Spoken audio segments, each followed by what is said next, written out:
agradecer a presença de todos, os colegas, o próprio Arlindo, né? Ter vindo de Cabo Verde, obrigado, ter vindo de Cabo Verde até aqui.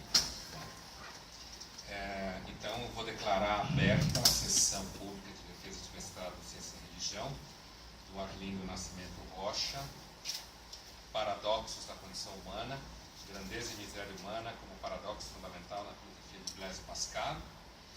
Compõe a mesa o colega aqui da PUC, Edênio do Vale, já participou de várias bancas minhas, eu agradeço, Edênio. E o Andrei Venturini, doutor Andrei Venturini, que também foi nosso aluno aqui, né? Prazer estar numa banca com você, Andrei. E então, você tem, Arlindo, 20 minutos para fazer uma apresentação inicial, que é praxe na PUC, tá? E depois cada arguidor, começando pelo visitante, que é mais ou menos daqui, mas é visitante de Minas, visitante de Minas, terá 20 minutos a meia hora para arguir e você o mesmo tempo para responder, tá bom? Cada uma são 20, 30 minutos. A bola está com você, Arlindo. Muito obrigado, professor. Boa tarde a todos e a todas. Eu, antes de começar formalmente a apresentação da nossa dissertação, eu gostaria de tecer alguns agradecimentos a pessoas e instituições que, de certa forma, contribuíram para que esse trabalho fosse materializado. Mas, naturalmente, eu começo agradecendo a Deus por estar permitindo a realização de mais essa tarefa. Agradecer também aos meus saudosos pais que não estão mais entre nós, mas com certeza estão orgulhosos desse meu percurso. Agradecer à CAPES, que financiou a minha bolsa de estudos, à PUC, aos meus colegas, presentes e não presentes, a todos os professores do Departamento de Ciência da Religião, mas em especial ao meu orientador que me recebeu aqui na PUC de braços abertos, e a nossa parceria resulta na produção dessa dissertação. Espero ansiosamente retomar esse projeto futuramente para melhorá-lo e para fazer um estudo mais aprofundado. Mas também agradecer ao professor Edênio, que esteve na minha banca qualificadora e está presente nesse momento importante. Agradecer também ao professor Andrei Venturini, que eu tenho muita admiração, por também estar aqui prestigiando e fazer parte dessa banca. Agradecer também aos dois professores suplentes, né, que não estão aqui, o professor Enio Silva e o professor Ivonir Parras, mas também ao professor Queiroz, né, que esteve na minha banca qualificadora. Infelizmente, por motivos de saúde e de trabalho, ele não está presente. Mas também agradecer a vocês todos também por estarem me prestigiando com a vossa presença, e já peço desculpa pelo atraso, estava marcado às 2 horas, mas infelizmente por motivos que nos ultrapassam, somente agora estamos começando. Em especial agradeço a minha esposa Priscila, incentivadora incondicional dos meus sonhos, do meu percurso, e minha parceira da vida, como sempre contei, e obrigada por tudo. Se estou hoje defendendo a minha dissertação, é graças a você. Obrigado. Entrando diretamente na apresentação do meu tema, como o professor referiu, Paradoxos da Condição Humana, e o subtema Miséria e Grandeza Humana como paradoxo fundamental na filosofia de Blaise Pascal. Inicialmente, para trabalhar esse tema, tivemos que traçar objetivos, sendo o objetivo geral o de investigar e analisar a concepção existencial do homem paradoxal presente na obra Pensamentos de Pascal.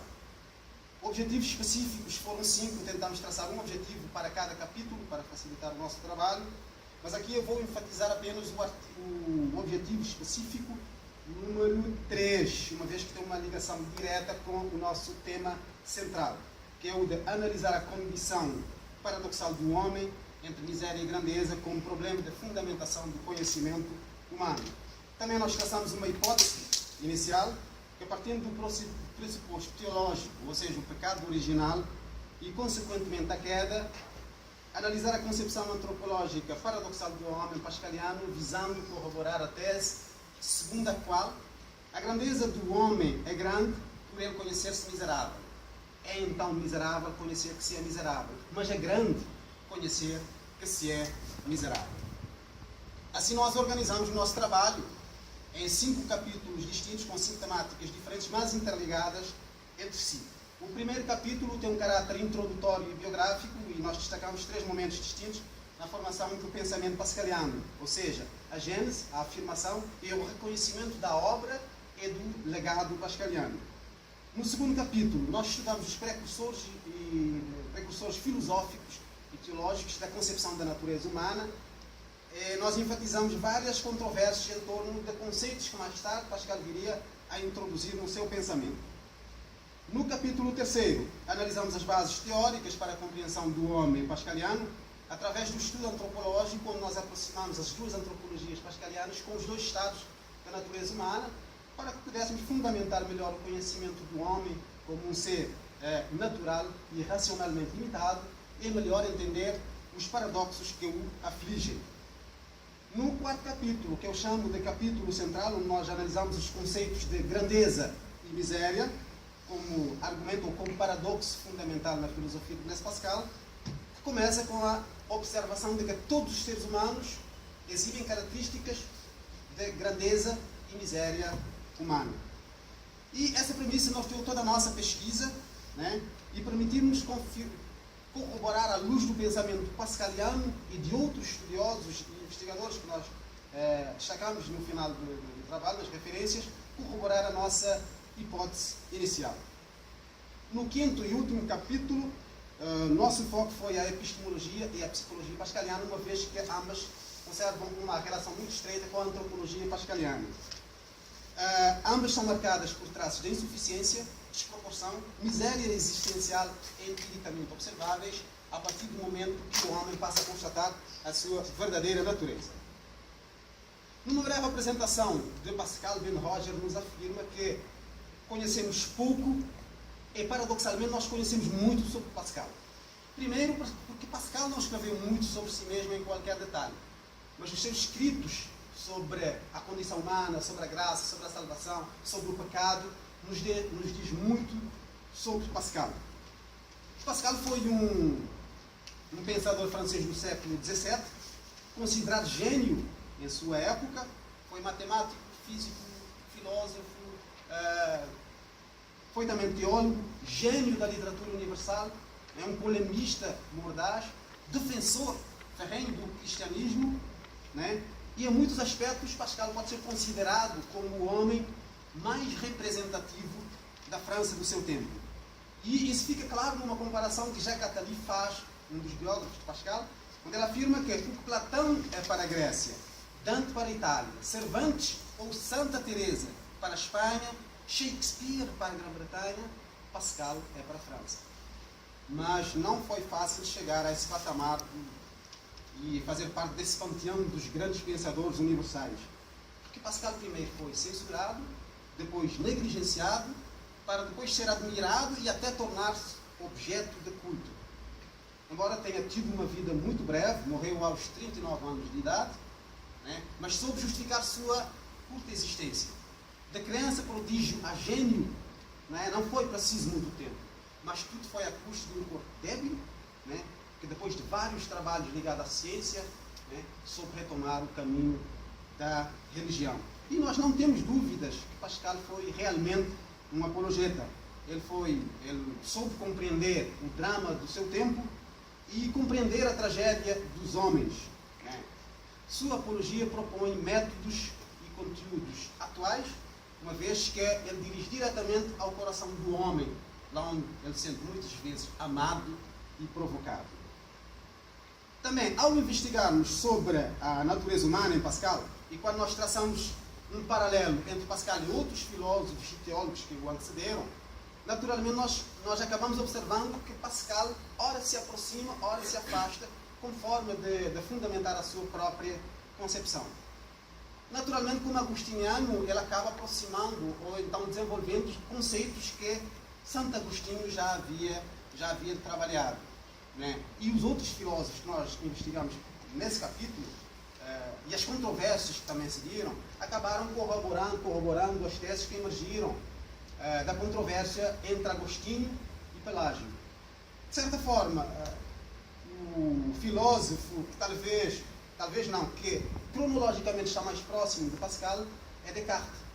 Eles foram contemporâneos e viveram os mesmos problemas emergentes da França e da Europa do século XVII. Né? Mas realmente a relação entre Pascal e Descartes não era uma relação amistosa, porque Pascal muitas vezes critica Descartes, chamando-o de inútil e de incerto. De qualquer forma, a contribuição tanto de Descartes e dos outros filósofos, né, foram importantes para o desenvolvimento conceitual de Pascal, uma vez que Pascal sabe que, não, por experiência própria, não se deve destacar o contraditório. E é por isso que o homem pode muito bem viver com as suas contrariedades, né? Sua fé e sua razão, suas misérias e suas grandezas, sua suficiência e suas insuficiências. Assim nós concluímos que a natureza humana em Pascal é marcada por inconstância, diversidade, relatividade, contingência, paradoxo e desproporção. O homem parece estar suspenso entre o nada e o supremo. Ou seja, um ser do meio, muito mais que o nada, muito menos que o supremo. E suas ações parecem conduzi-lo ou ao nada ou à transcendência. Seguramente a antropologia pascaliana tem raízes fortes na interpretação bíblica em torno do pecado original, da queda, da graça, do livre-arbítrio, etc.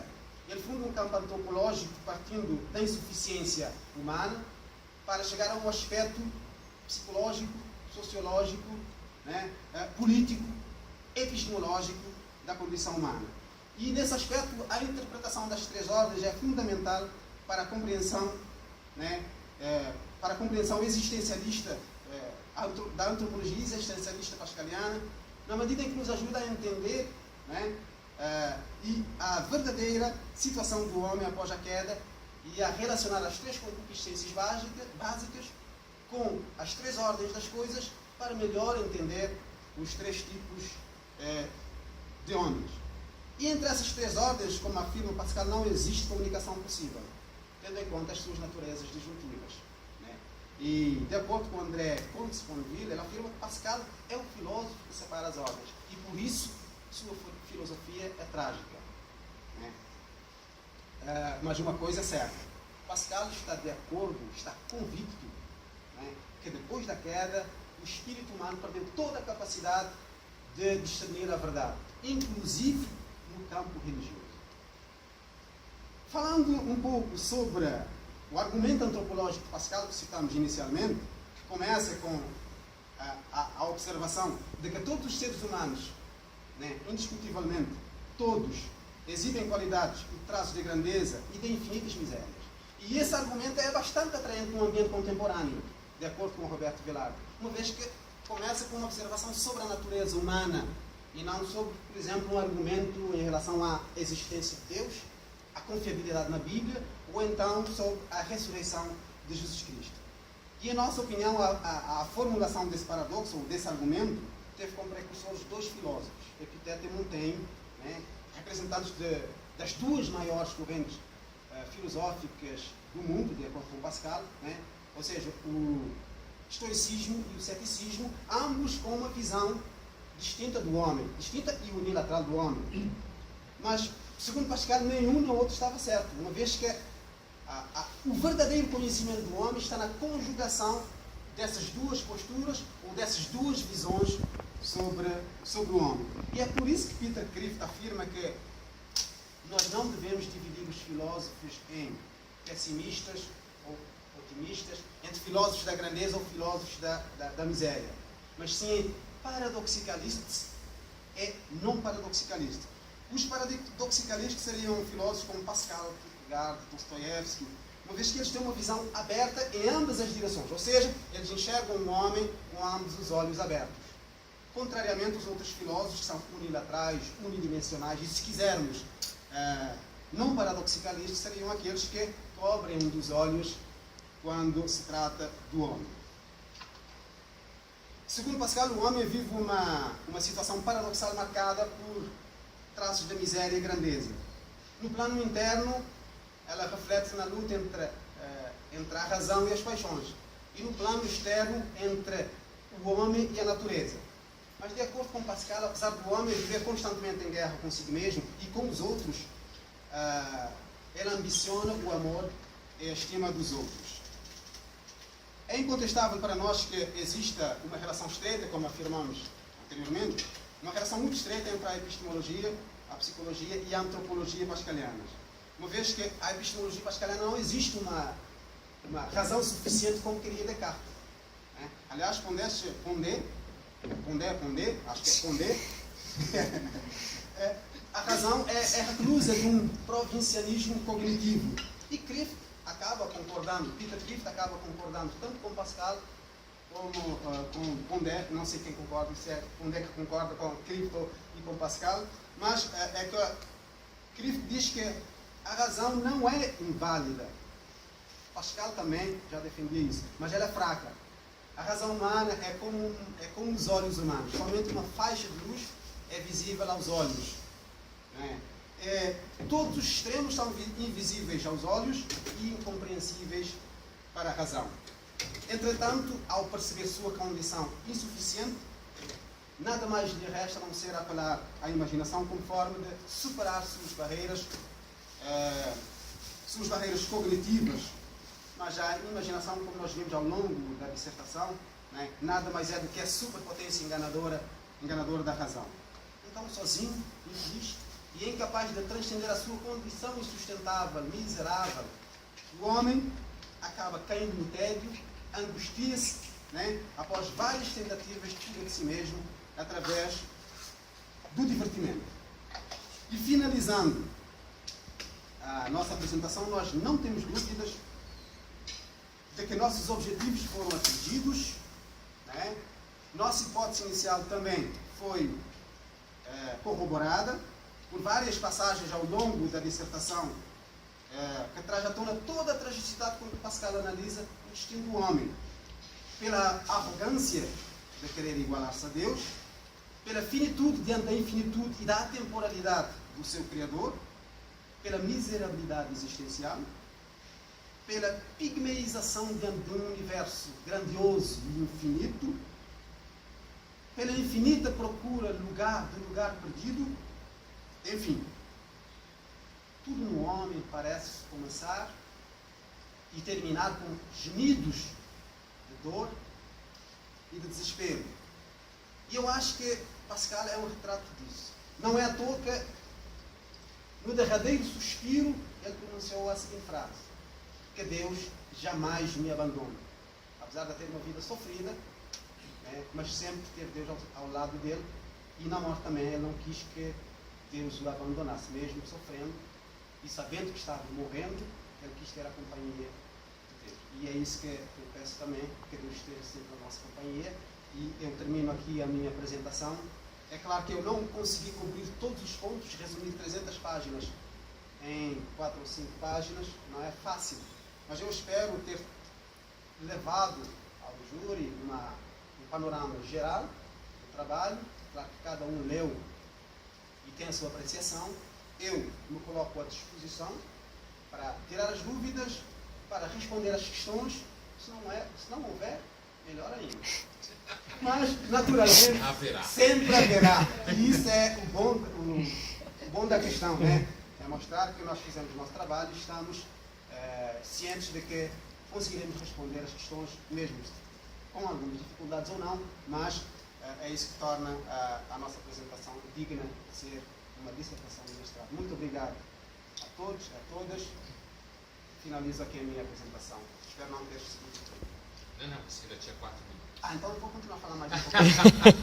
Você vai ter bastante tempo. Como começamos um pouquinho tarde, então. Obrigado. Bom, então, agora nós vamos passar. Bom, então, a banca se reuniu e deliberou. Você tem o título de mestre na ciência da religião, no média 10. Opa!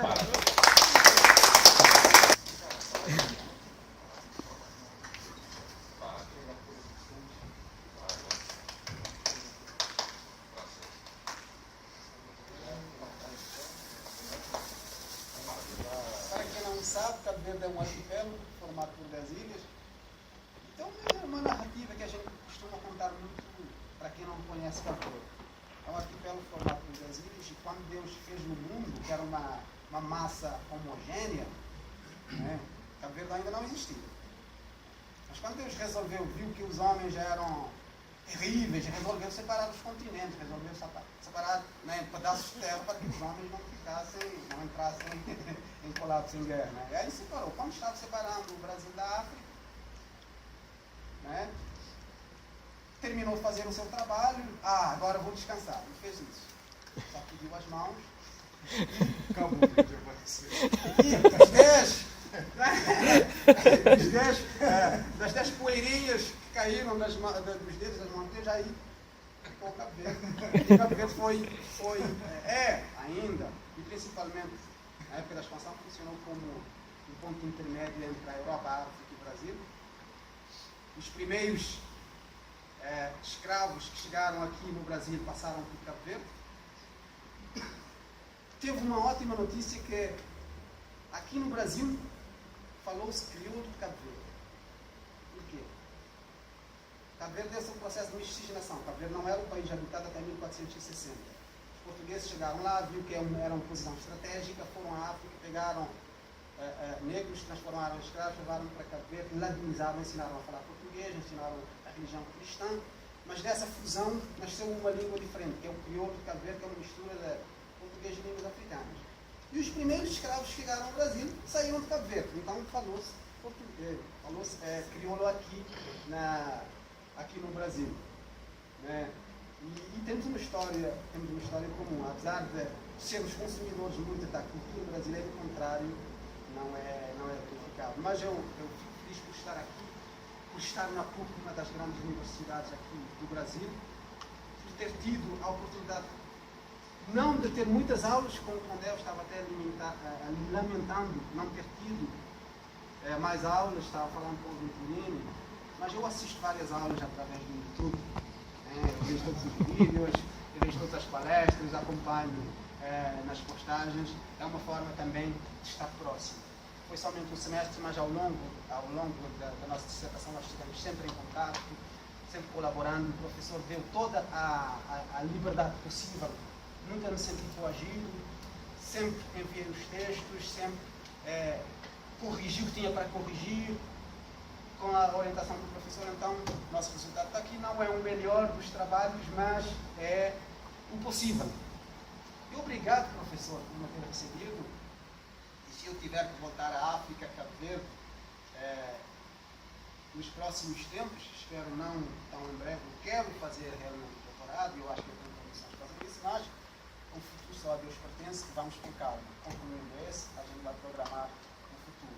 E quando eu voltar, com certeza vai ser uma referência, e o seu nome vai, com certeza, como dos outros professores, o professor Agueu vai estar, vou fazer questão, se tiver que fazer uma carreira universitária, estreitar os laços. Eu formei em filosofia na Universidade Pública de Cabo Verde, uma universidade que tem menos de 20 anos, então podem imaginar quais são as dificuldades para estudar em Isabel Pascal, porque você não encontra bibliografia fácil.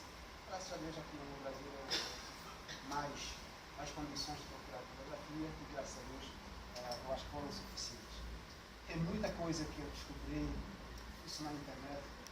Hoje eu tenho já tenho várias referências, já para o meu doutorado, vários livros que eu pretendo comprar, da bibliografia estrangeira principalmente. Então isso vai ser um projeto para daqui 2, 3 anos, e quem sabe. Muito obrigado, professor, como tanto que agradecemos. E se um dia tiver alguma coisa que eu puder fazer para o senhor, faça favor, porque